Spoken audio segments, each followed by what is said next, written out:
you are letting it shine, there is something that wants to stop you, okay? It wants to block your ability to be able to see clearly. Do you want me to tell you what this danger, what this monster is? Yes! Okay.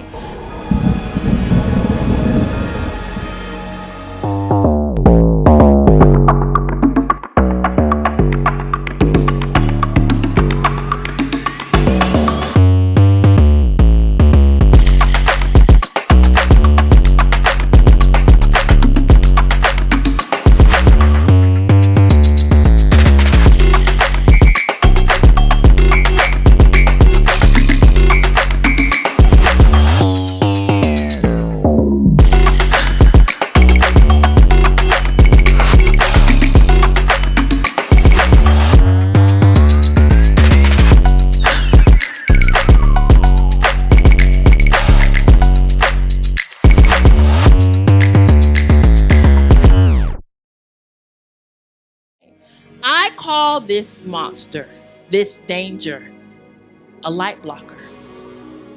A light blocker. Okay? And a light blocker lives in darkness. A light blocker's mission is to stop your light from shining bright. Okay? A light blocker can be anything that comes into your life. Not only can it be a person, it can be a distraction. A fear. Have you ever been doing something and a fear just grips you and you're like, I can't do that? That's a light blocker. It wants to convince you to quit. It wants to convince you to give up your goals and to give up your dreams. Okay? I've had light blockers in my life. So when you have a negative thought that comes in your mind and says you're not enough, what is that? A light blocker! Okay? If someone trolls you online, or if you're being bullied at school, or someone is gossiping about you, what is that called? A light blocker! If you're feeling unloved or alone and you're feeling under attack, what is that called? A light blocker! But we can all defeat our light blockers. Do you believe that? Yes. Okay. And I want to say now, if there is a physical situation that you're going through, if it's abuse or something like that, you want to make sure you tell an adult or someone that you trust. What I'm really speaking about today is something that might not be physical, but it might be mental. It might be something that you have no idea how to handle. So I'm going to be providing those tools to really help you get through that, to really help you to face the thing that you've been struggling with, because we can overcome light blockers. And I want to share a story with you, two stories with you about two individuals that had some big, huge light blockers in their life. Okay. The first story is a little girl. Well, she's not. She's a grown woman now. But she was a little girl at the time. Her name is Michaela the Prince. So Michaela was born in Sierra Leone, which is in West Africa. She was born during a civil war. Okay. Her father was killed. And after her father was killed by the rebels, her mother didn't know what to do. She gave her the rest of the food and her mother starved to death. And she was 3 years old. Her uncle abandoned her and he sent her to the orphanage. And here she is all alone. In addition to that, she had a skin condition called vitiligo, which turns patches of her skin white. And in her community where she was from, they didn't understand what that condition was. And they said that she was the devil's child. So they treated her like she was nothing. So in this orphanage, she had what they called aunties that took care of them. But Michaela stated that the aunties had favorites.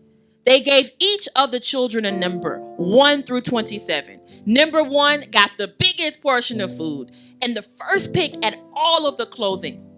Number 27 got the smallest portion of food and the last pick of clothing. Well, guess what? Michaela was number 27. Then one day, everything changes. She's at this orphanage and a big wind blows by and it blows a magazine up into the gate. And she sees this picture. It's of this woman. She's in this pink costume, and she is on her tippy toes. She didn't know what it was, but it was a ballerina. It was a ballet dancer, and she was on point. She didn't know what it was, but there was something about it that grabbed her heart. And she said, you know what? I want to do that. And Michaela says that this picture gave her hope. This picture gave her freedom. And she said it saved her life. It made her want to live a little bit longer. And she said, you know what? I want to do that. And later on, Michaela was adopted by a U.S. family. And her adopted mother said, you will dance. You will dance. And do you know now, Michaela is a professional dancer. She's danced all around the world. She's been in music videos. She's been a part of fashion projects. She has done charity work. She works with disadvantaged children who are experiencing things that she experienced. So those light blockers could have stopped her, right? But she kept going. So let me engage with each of you or whoever wants to participate. What were some of the light blockers that you see in Michaela's story? Okay, I'll start with you, and then I want you to go down and ask. Pass the mic on. So it was the aunties at the orphanage because they put her in the last spot because she had spots on her hand. Okay, that was a light blocker. Let's go over to Arian. What was a light blocker in Michaela's life? One of the light blockers in Michaela's life was her uncle because he abandoned her. He abandoned her only family that was left. Prince. Oh, go to Kayla. The other one. One of the light blockers in Michaela's life was both of her parents died. Like one, dad died in the war, and two, her mother starved to death and she had a fever. Okay, yep, that's absolutely right. Prince. One of the light blockers in Michaela's life was that she wanted to be a ballerina, but she couldn't. But her adopted mom told her, "You can be it." So she wanted to be a ballerina, and she didn't know how to get to it. So that can be a light blocker when you have a vision that's so big, but you don't know where to start. But I've found that when you start to see something in your life and that thing is really on your heart, that you start to bring those things to you. So it's the power of vision. You can draw your life by what you see and what you think. Anybody else over here want to? Okay, go to Camille. Camille, what's one of the light blockers? One of the light blockers were one of the orphanage kids were like bullying her because she had like tons of spots on her, and she was the last number, and like some of them were like the auntie's favorite, so they always made fun of her. Yeah. So imagine this, losing your mom and dad, one, being sent to an orphanage, and then you have this skin condition that nobody understands. So they think that you're cursed and you're being treated in such a vile way. And then you're not even eating. She said that she was starving at the orphanage because she didn't have enough food. But she put this vision. She not only took that picture and saved it, but she carried that vision in her heart.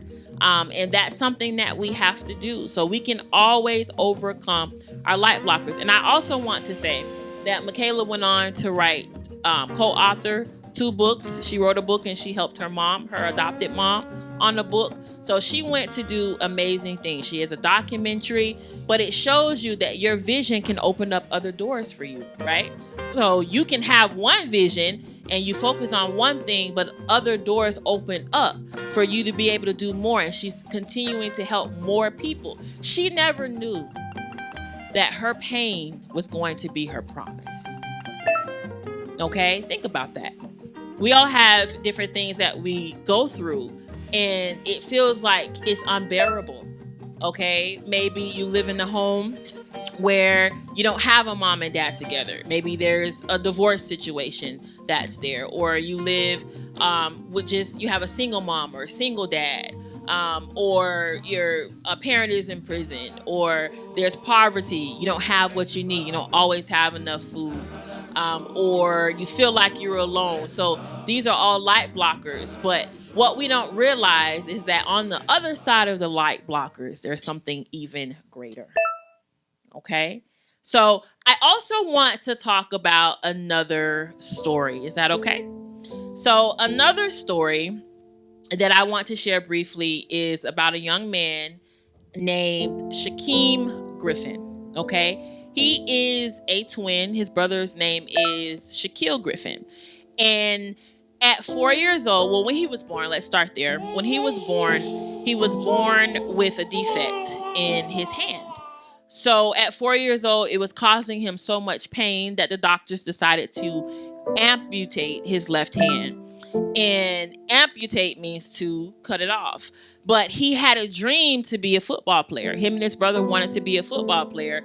And so now you have this dream, like, I want to go to the NFL, and you don't have one of your hands. So for a lot of people, they would just give up there, right? They say, there's no point in pursuing this dream. I need to find something else. And people told him, there's no way you can do that. There's no way that you're going to go to the NFL with no hand. And so he continued to work hard, and in 2018, he was drafted to the NFL. And he made history. And a year later, his brother was also drafted. So the both of them were able to achieve their dream together. Okay, so this is another story of a light blocker that he was able to overcome.